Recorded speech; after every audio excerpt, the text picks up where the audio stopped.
kahit kailan hindi pumapatay ng taong nanyonyope. Ikalawa, it's not even, hindi ko malaman pwede mo namang imbestigahan yan, asikasuhin yan. Bakit ka pa magsasangkot? Bakit mo pa itatagni doon sa kung wala kang political na layunin, no? Ang malinaw kasi John Jade, yung report ng coroner na namatay si Mr. Tantoco, si Juan Paulo Pawi, Tantoco, dahil sa overdose. Hindi accidental, ibig sabihin hindi sinasadya, pero yung ibig sabihin yan, walang nagpuwersa sa kanya. In other words, yun ang ibig sabihin ng accidental. Walang nanadya sa kanya na kumbaga walang nagpasingot sa kanya ng isang damukal na anong pangalan nito, cocaine, o kaya ang basta maliwanag sa report ng coroner ay meron silang nakitang residue ng white powdery substance suspected to be cocaine, no? At pagkatapos merong mga ringgilya, sirens. Kasi yung iba kasi hindi na natutuwa sa pag ganun lang, tsaka yung sa gilagid lang, tinutunaw na yan, pagkatapos tinuturok. Kasi mas iba ang tama, no? Panukalang batas dyan sa Senado na gagawing krimen itong tinatawag na extraordinary rendition. Tulad po, inspired by Duterte arrest po ito, yung pagdakip, pag-aresto po kay dating Pangulong Rodrigo Roa Duterte. Ito sa pilitang pagkuha nga ng isang tao, ng isang gobyerno at paglipat po ng ibang bansa. Ano ho ba ang masasabi po ninyo sa hinggil sa panukalang batas na ito? Alright. Bago ko sana sagutin yan, gusto ko lang, kasi nagugulumihan yung mga nakasubaybay sa balitaan at saka sa traditional media at saka social media, kaugnay nitong issue sa, anong pangalan nito, doon sa overdose, no? Overdose, kasi okay, ang isang balita kasi tungkol sa police report, no?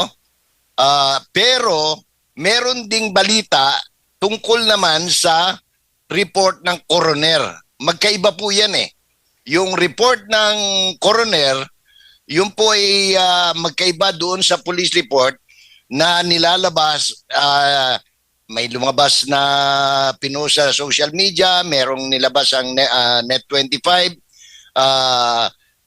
Kaya para yung kaya may nagsasabi, peke ito, tampered ito. Magkaiba po yun. Kaya kinakailangan maging matiyag po tayo. Iba po yung police report na tinutukoy, iba rin yung report ng ng coroner. Yung nag-inspeksyon doon sa katawan ng namatay at saka doon sa within the vicinity. Yung para malinaw. Opo, yung ibig po niyong sabihin, yung iba yung report ng coroner at iba ding report ng Beverly Hills Police Department. Yun kasi yung kumakalat sa social media. Correct. Kasi yung police report ng Beverly Hills, iba yun. Iba rin yung coroner's report ng LAPD Beverly Hills Northern Police Division. Okay? Opo. Para malinaw. Ang kaibahan din po niyan, doon sa Beverly Hills Police Department, di umano ay nandoon ang pangalan ni First Lady Aliza Marcos. Dito naman sa coroner, wala. Tama ho ba? Hindi ko matiyak kung alin ang tama doon. Pero in one of the reports, lumabas yung mga pangalan nila, hindi po Liza Araneta Marcos ang nakalagay. Luis Araneta Marcos, Dina Arroyo Tantoco, Alexa Miro, at ilang pang mga personalities o person of interest, no? Kung di ako nagkakamali, meron diyang dalawang opisyal pa ng gobyerno, no? Isang mambabatas at isang cabinet secretary. Opo. Pero ang Malacanang, Sir Jay, sinasabi na fake news. Itong kumakalat nga sa social media patungkol nga sa pagkakadawit kay FL dito sa kasong ito sa pagkamatay nga ng isang Rustans executive. Hindi na kasi pwedeng, kasi national issue ito eh. Hindi, this cannot be dismissed by just saying fake news. Kung fake news yan, ilabas nila yung totoong news. Yung totoong report. No? Ganun lang kasimple yun. Pagka, anong tawag dito, pag nailabas yun, di fake yung isa. Pag walang nilalabas, as it stand, yun pa rin ang information na available sa tao. Hindi kasi pwedeng sabihin lang na, hindi, fake news yan. Sabi ko nga, nung panahon namin, pag ayaw mo sumagot, sasabihin mo lang, fake news yan eh. No, ayaw mo lang sumagot. Pero wala kang mailabas na totoo. Kaya, ang pinakasolusyon dyan, ewan ko kung sino maglalabas dyan dahil pinag-resign na sila lahat eh, di ba? Yes, yes. So, kung si Dave Gomez na mismo sasagot yan o kung sino man. But, kasi ito, this is, sabi nga, di ba, may kasabihan, guilt is personal. Dapat, ang nagpapaliwanag dyan, kung sino yung tinutukoy. Halimbawa, tinutukoy si Alexa Miro. Bay dapat magpaliwanag siya o umarap siya. O sino pa ba? Si Dina Arroyo Tantoco, who is a government official. Siya po ang Deputy Social Secretary ng Pangulo. No? I understand she's detailed with the Office of the First Lady. So sila dapat ang nagpapaliwanag, including but not limited to Mrs. Lois Araneta Marcos. Hindi pwedeng si Attorney Castro or si Dave Gomez o kung sino pa mang personality ang magpaliwanag because that doesn't concern them. It concerns the person. Baga, hindi saklaw sa pagiging tagapagsalita ng palasyo ang nangyayari sa First Lady. Tama ba, Sir Jay? Unless sasabihin niya, I have been authorized by Mrs. Marcos to speak on her behalf. In the absence of that, she has no business talking about it. Opo. So, nakikita ho ba ninyo, Sir Jay, na itong mga nangyayari ngayon, itong kasong ito, sinasabing cocaine scandal, may kaugnayan ito doon sa yung utos naman ng PCO na mag-courtesy resignation. Lahat po ng USEC, ASEC po dyan sa PCO. Actually, hindi ko alam kung anong dahilan, bakit pinagre-resign lahat eh. Unless of course, may usapan sila nung tinanggap ni Mr. Gomez yung position that he will have the authority to hire and fire. Para meron siyang buong team na kanya. I'm not in the know kung meron bang political undertone ito, meron bang PR spin undertone, kung ano man, no? Dahil walang paliwanag eh.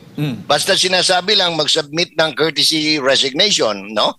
Lahat from undersecretaries down to bureau directors sa under the Presidential Communications Office. Marami ring attached agency yan.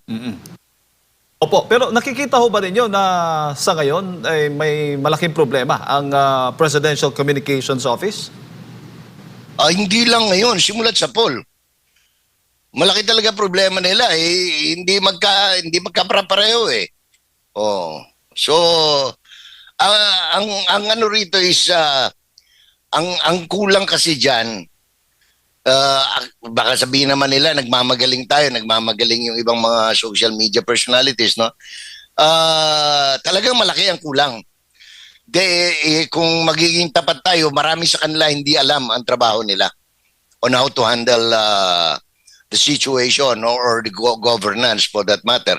Karamihan naman sa kanila galing sa labas kaya wala ring karanasan sa gobyerno, sa civil service, kaya kumisan sablay-sablay din yung mga paliwanag. Halimbawa, katulad ng paliwanag nila, pilit nilang kinukontra yung paliwanag ng Commission on Audit, constitutional body ito, dapat inaral muna nila, meron ka bang background?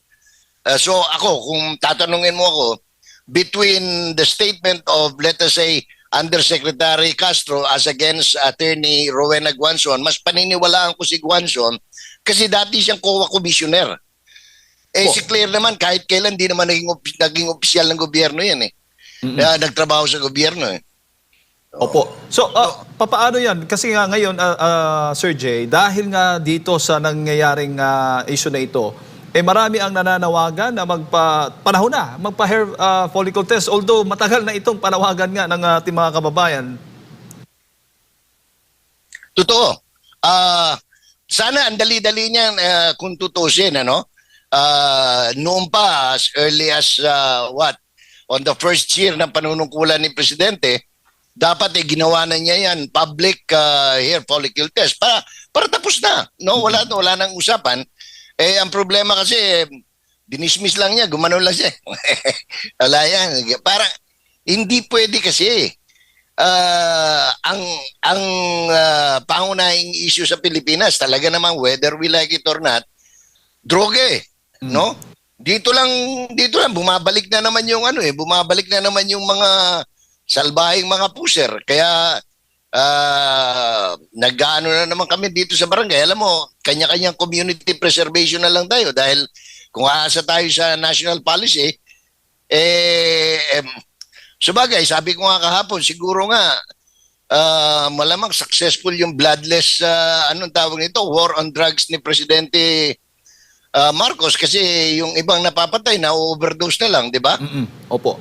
So, pero para lang sa kaalaman ng ating mga kababayan, Sir Jay, para hindi din siya malito. So, ang issue dito, kung talaga bang gumagamit ng illegal na droga ang First Lady, ang Pangulong Bongbong Marcos o ang First Family. Kasi yan yung mga kumakalat. Di umano ay gumagamit sila. Kaya yun ang nagiging tanong. Yung issue, main issue, bakit panay ito inaatake ng mga kritiko po ng administrasyon? Alam mo, ang problema ang malaki dyan, mismo Presidente hindi kasi nagsasabi ng ng tapat Wala naman siyang outright denial na gumagamit siya o hindi siya gumagamit. So, samantalang merong mga nakapaligid sa kanya, mga dating malalapit sa kanya, at hanggang ngayon ay malapit sa pamilya niya, ang nagsasabing gumagamit siya. So, ako bilang ordinaryong tao, bilang taxpayer, sino paniniwalaan ko? May nagsasabi na hindi mo naman pwedeng i-assail yung kanilang kredibilidad kasi totoo namang nakasama nila ng matagal no? Naging kumbaga sa naging dabarkads nila So ang hirap sabihin na hindi siguro totoo yung sinasabi ni ganito. Samantalang ang inaantay ko bilang mamamayan sabihin ng presidente ko na, "Oy, wag niyong paniwalaan yan si ganito. Bagamat nakasama ko siya, ako talagang hindi ako nagamit." Walang nasabing ganun ang presidente. Yun ang problema. Si Mrs. Araneta Marcos, wala rin sinasabing ganyan. Si Secretary Conrado Estrella III, wala rin sinasabing ganyan. Wala ring pag-amin o pagtanggi si DICT Secretary or yung pag-court chairman. So, anong iisipin ng ordinaryong tao? Opo, at yung yung issue naman kung merong krimen o wala doon sa pagkamatay nga ng nasabing negosyante, hindi na saklaw yun ng Pilipinas Sa Amerika na yun saklaw. Kaya yun ang pinaka-issue. Bakit tinatanong? Ang malinaw kasi John Jade, yung report ng coroner na namatay si Mr. Tantoco, si Juan Paulo Pawi, Tantoco, dahil sa overdose. Hindi accidental, ibig sabihin hindi sinasadya, pero yung ibig sabihin yan, walang nagpuwersa sa kanya. In other words, yun ang ibig sabihin ng accidental. Walang nanadya sa kanya na kumbaga walang nagpasingot sa kanya ng isang damukal na anong pangalan nito, cocaine. O kaya, ang basta maliwanag sa report ng coroner ay meron silang nakitang residue ng white powdery substance suspected to be cocaine, at pagkatapos, merong mga ringgilya, sirens. Kasi, yung iba kasi hindi na natutuwa sa pag ganun lang, tsaka yung sa gilagid lang, tinutunaw na yan, pagkatapos tinuturok.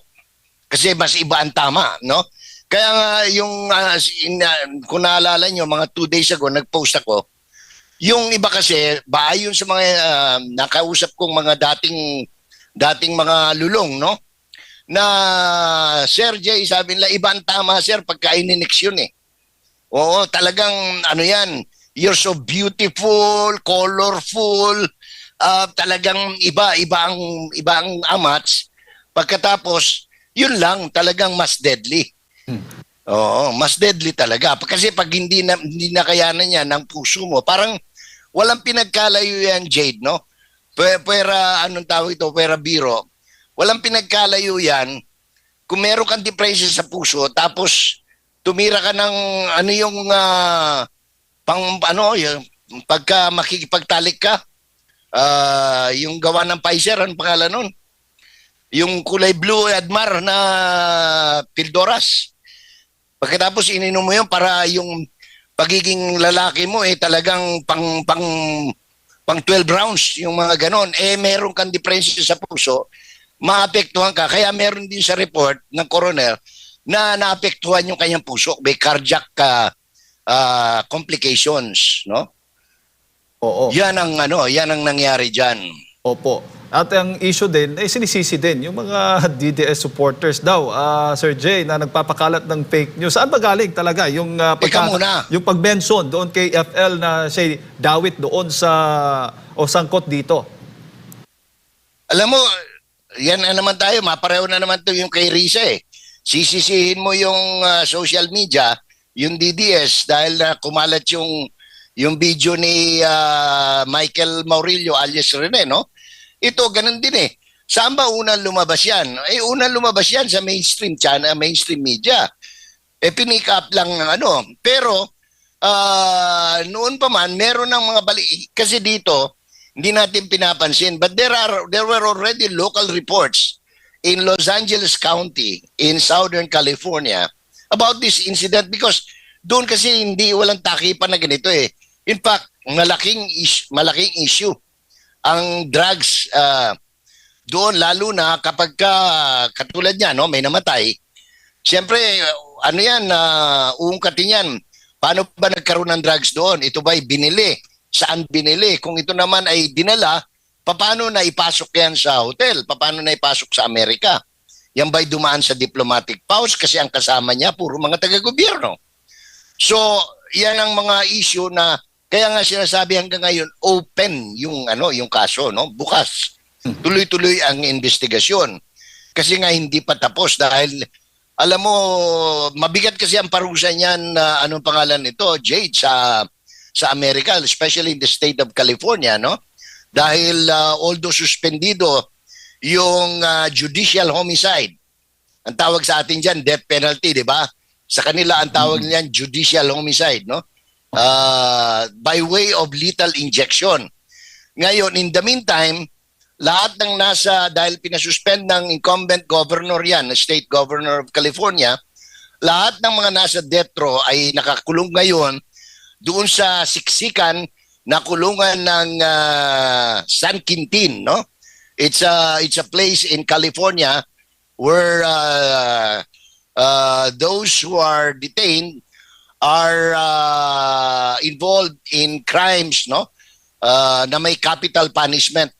So kung sakali din na matuloy yung judicial homicide by way of lethal injection,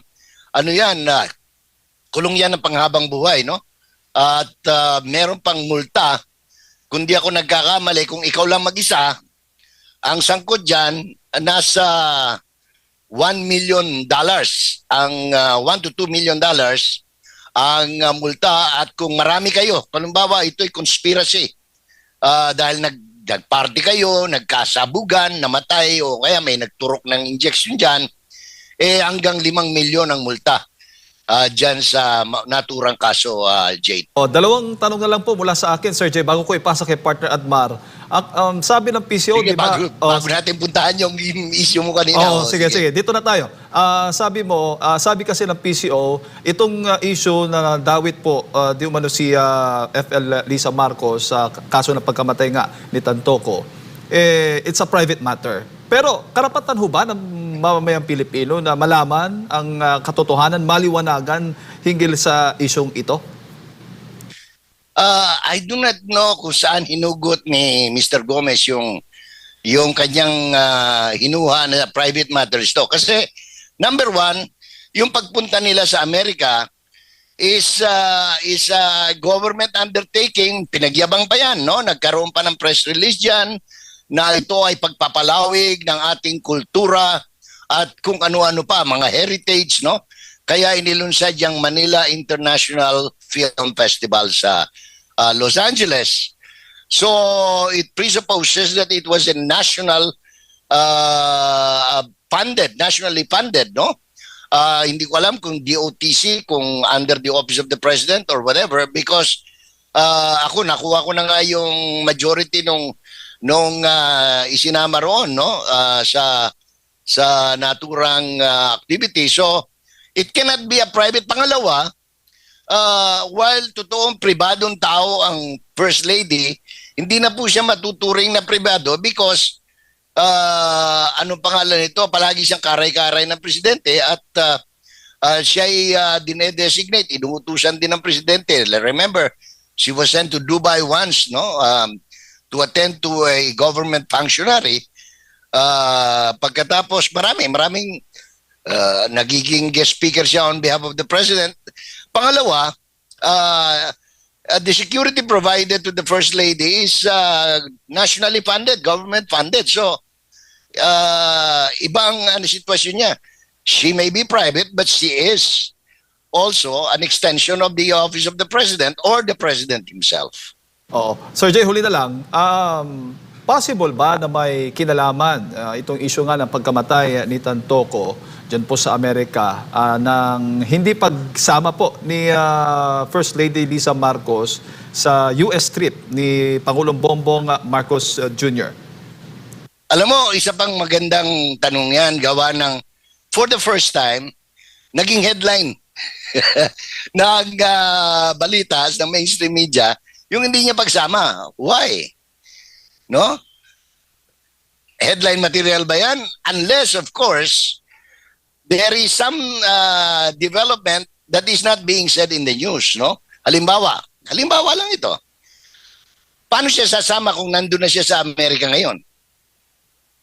Kasi meron din tayong natatanggap ng mga impormasyon na wala siya rito at nandun siya sa Amerika together with two government functionaries attending to a very important judicial concern, no? Or police concern. So, paano nga naman siya sasama? Kung wala siya rito, ano isasama ng presidente? Sino isasama ng presidente? So, alam mo, ang kailangan lang talaga natin from our government ay yung tapat na paghahayag, no? Halimbawa, unang-una hindi na dapat binabalita 'yan.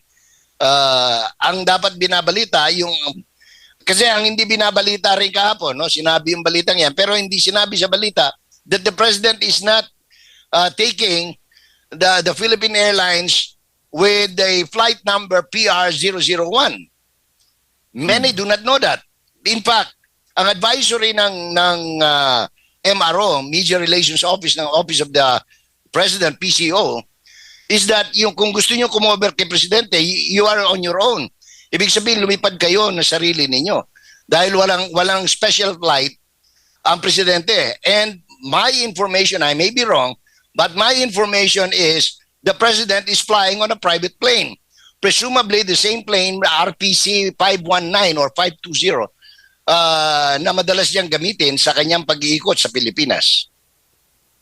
Manang Jay, maayong buntag. Dako tayo doon Good morning. Doon sa isa sa mga yung naging poll question. Needed pa ba itong panukalang batas na ito patungkol sa extraordinary rendition considering meron naman tayong kidnapping? Totoo yan. Pag tinignan mo ang revised penal code, hindi lang states ang problema, I think ang dagdag lang dyan is parang sinasabi na if it is a state sanctioned kidnapping, otherwise known as extrajudicial rendition, no?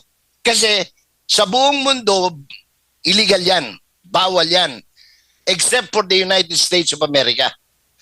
So siguro kaya naisipang ipanukala yan, kung sino man ang nagpanukala, ay para nang sa ganon merong malinaw na tuntunin o batas na sadyang sinasabing ito ay bawal.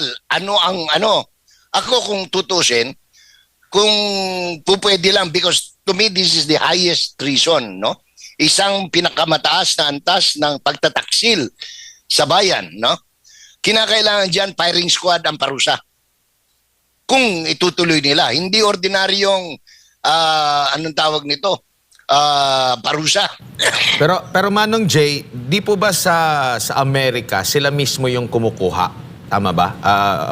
Kasi hindi illegal sa kanila. Oo, May kumbaga karapatan sila ng mismo gobyerno. ang naging senaryo kasi dito pangyayari kay dating Pangulong Rodrigo Duterte, mismo ang gobyerno ng Pilipinas ang Exactly. nagsagawa nitong extraordinary rendition na nabanggit mo nga, isang pagtataksil.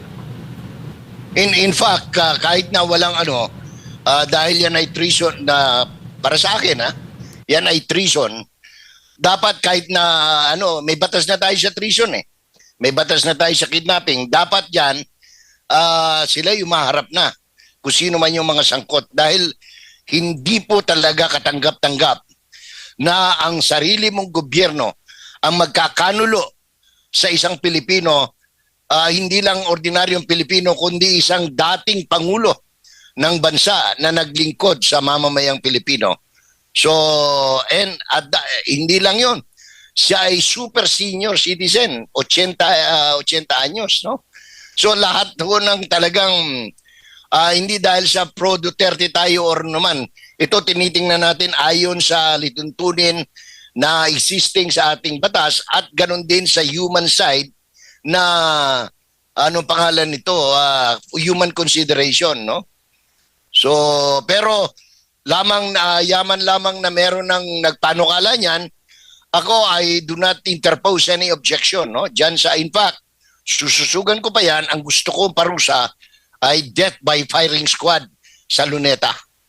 Opo, and dito naman po yung sir, sa issue naman po ng missing sabongeros na idinadawit naman ang apelidong Duterte. At sabi nga ng dating Pangulo, as per Vice President Sara Duterte, preposterous, kalokohan ang kalokohan. naturang yung anggulo na ganun, Manong Jay. Ano masasabi po? Binuang lagi na, may labutan ng tao nga nakapreso na dito, no? Ikalawa, it's not even, hindi ko malaman pwede mo namang imbestigahan yan, asikasuhin yan. Bakit ka pa magsasangkot? Bakit mo pa itatagni doon sa kung wala kang political na layunin, no?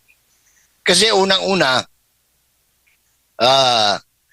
anong tawag nito? Wala namang direct anong pangalan niyan? Direct involvement or implications, no? May sinabi ba si Brown, si Totoy, kung sino man yung ano man yung mga pangalan ng mga government assets o witnesses kuno, no? Diyan sa Sabongero. Kakatawa nga yung issue na yan na Admar ngayon nagrereklamo yung mga kaibigan kong nag-fish cage sa anong pangalan nito sa Atal dahil naglulutangan yung kanilang mga fish cage dahil yung pabigat na nila na nakasakop, nakatali nawala lahat yung mga sako kaya naglulutangan yung mga fish cage. Opo, and anong nakikita mo dito sa muling paglutang po ng missing sabongeros po? Meron ba kayong nakikitang something fishy? Maliban sa... alam mo, ayoko namang husgahan yan, pero ito, sa karanasan ito, Admar, no? Dahil ako, hindi naman kaila sa mga kababayan natin, I used to be a cock breeder, no? A fighting bird breeder. Sa madaling salita, sa Tagalog, mananabong. Nagpatakbo rin ako ng sabungan, no? Ng maraming taon. Kahit kailan, hindi pumapatay ng taong nanyonyope. Nilalagay yan, kahit tanongin mo kung buhay pa yung mga, hindi ko alam kung buhay pa si dyan sa Tandang Sora, yung dating talagang kinatatakutan na tao, no, na nagpapatakbo na sabungan diyan sa may Tandang Sora, no? Ano yan, pag nagchopi ka, nandaya ka, ilalagay ka sa gitna, doon ka bubugbugin. Yun ang pinaka-worst that can happen to you. Walang pinapatay na manyunyupi ng sabong. Kaya ako, sabi ko nga, hindi naman sa sa karanasan ito, no? It is quite unbelievable na ganun karami, no? Na tao na pinatay para dahil lang sa Shopee sa sabong. Kasi saan ka man magpunta, mahigit ilang libong sabungan yan sa buong Pilipinas, wala kang mababalitaan na ng Shopee pagkatapos pinatay. Ano? Karamihan dyan binubugbog. Tama na yon. Pagkatapos ihiyain ka sa buong madlang people sa loob ng sabungan para makita ka ng tao, maiwasan ninyo. O ito, manyinyope ito. Robocop ang ginagamit na manok nito. O kaya pinipilayan ng manok nito. Ang paa nito ang may tare para pag shuffle wala nang puwersa yung kaliwang paa, ano, or kanang paa, whichever na ginamitan ng tare. Ako ito, based on personal experience at saka karanasan na Admar, no? Kaya nahihirapan akong tanggapin, bagamat hindi natin binabaliwala na posible ngang pinatay sila, but not purely on panchuchope. Maaring meron silang ginawang kabulastugan sa sindikato nila. Pero yung sabihin mo sa bungero, kasi isa sa pinakamarangal na sport sa Pilipinas ang sabong. Can you imagine this, ha? Judge, koronel, general, magnanakaw, mangulimbat, politikong kawatan. Tabi-tabi yan. Walang nag-uonsihan. Ganun siya karangal at saka sign language lang. Pag sumenyas ka ng G7 o kaya 4 o 9, tinatanggap yan. Tapos mag-ano lang kayo, magbe-verify lang kayo. Kamay, tapos gaganong ka lang doon sa kapustahan mo na nasa kabilang ibayo. Ganun siya it is a gentleman sports. So, I do not know why, anong tawag nito, why they call it, they're making a controversial matter out of sabong. Unless these people, hindi talaga nagsasabong, kaya hindi nila alam o kaya ibang sinasabong nila, Admar.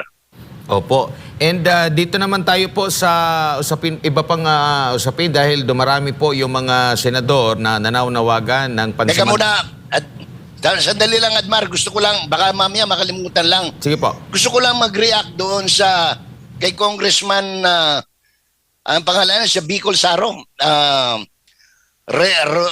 Rendon? Ay, ano ba yan? Redon po, dating Kabataan Party List din po Redon. yan. Oo. Anong tawag to? Baka nang nakalimutan niya, yung Dolomites Project, no, dyan sa Roas Boulevard, yan po ay pagtalima ng gobyerno sa kautusan ng Korte Suprema. It was the Supreme Court who ordered the rehabilitation of that area. No? It is a government project. Ngayon gusto yung anong tawag ito? Nagmamagaling itong party list representative na si Redon na imbestigahan daw. Ano imbestigahan mo? Imbestigahan mo Supreme Court. Bakit nila in-order na na i-rehabilitate yan? Sira ulo tong congressman na ito. Opo, at dati rin niyang naging congressman sa ilalim ng Kabataan Party List. Oo. Manong Jay.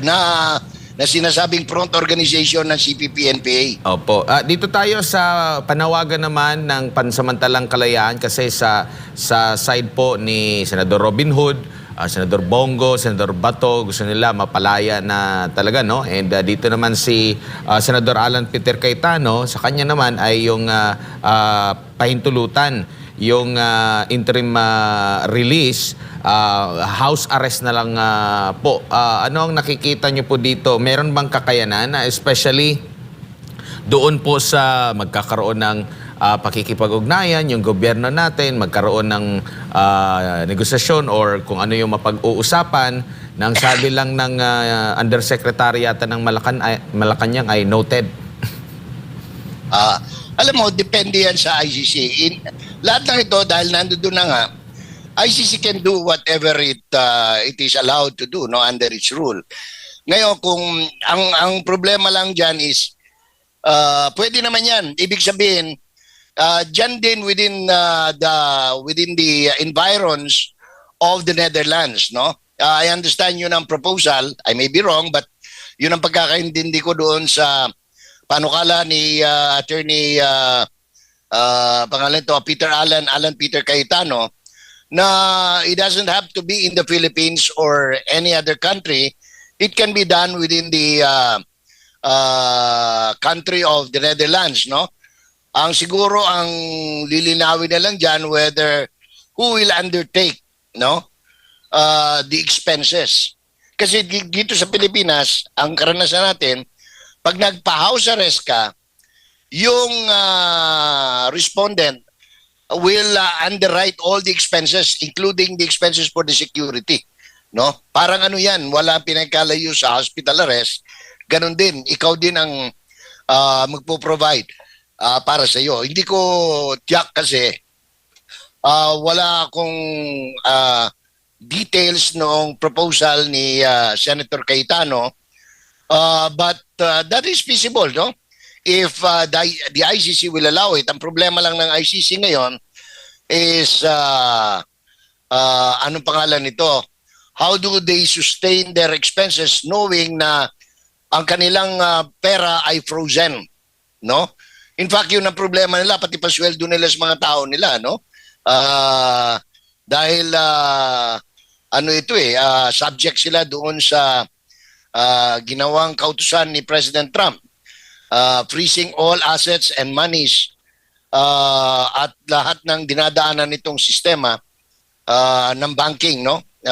Within the framework at including their travel. So, ngayon, pagdating doon sa house arrest, actually maganda, it's a win-win situation, no? For both the respondents and the prosecutor, because they would not, anong tawag ito, hindi na sila mababahala na manggagaling pa ito sa, anong pangalan ito, sa ibang bansa or flight risk. Although, alam natin, wala nang flight risk yan. Ngayon pa lang nga, anong tawag ito, sinasabing nanghihina ang presidente dahil matanda na . Pangalawa, hindi siya akma doon sa pinapakain sa kanya, no? So kung house arrest yan, at least more humane, no?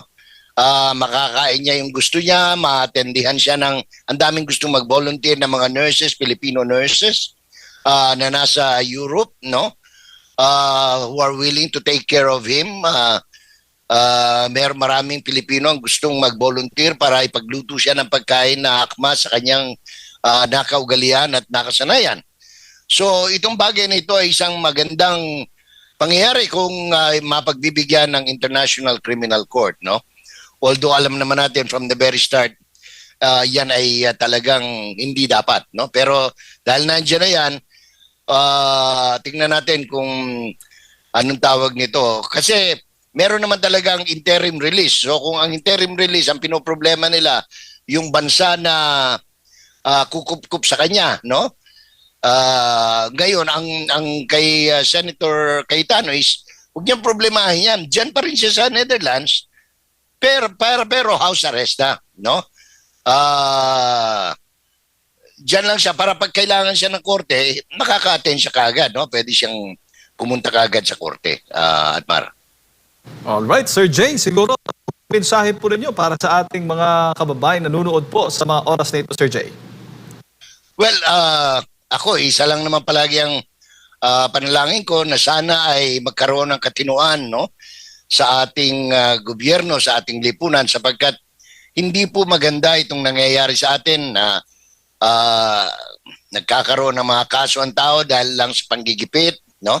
Ako, balita ko, sinampahan pa ako ng kaso ni Senator Risa Cayetano, nananahimik ako rito sa bundok, no? Sinasama pa ako diyan sa sagutin mo na lang yung anong pangalan nito. Kaya nga ako natuwa na si Senator Robin Padilla ay nagpatawag ng pulong, no? Kaugnay dito sa pagbabayad umano ng mga witness, no? Na mga peking witness para lang siraan ng mga tao. Hindi po maganda 'yan, no? Kaya hindi ko alam kung anong pangalan nito, anong napasok sa kukote ni Risa Ontiveros na imbis na sagutin niya. Kasi Ang problema kasi ni Miss Ontiveros, hindi itong kauna-unahang pagkakataon na may nagsabing nanuhol siya ng witness. Pangatlo na ho ito eh. So, kinakailangan magkaroon ng ng katapusan nitong ganitong bagay dahil hindi po maganda. Lalo na sinasabi niya, nasisira daw ang Senado. Hindi po nasisira ang Senado, siya lang ang nasisira. Huwag niya idama yung ibang senador na mga maayos naman, no? Sinisira mo sarili mo, sinisira mo ang dangal ng Senado, kaya harapin mo yan na Miss Ontiveros, no? At ako, pagka anong tawag to, meron ng panawagang ganyan, nag-uusap kami ng mga abogado ko, talagang kinakailangan, sobra na ito eh, itong abuso na itong ginagawa ni Risa Ontiveros at kinakailangan umaksyon ang 20th Congress and we are preparing to file anong tawag nito, an ethics complaint asking for the expulsion of Risa Ontiveros from the Senate of the Republic of the Philippines.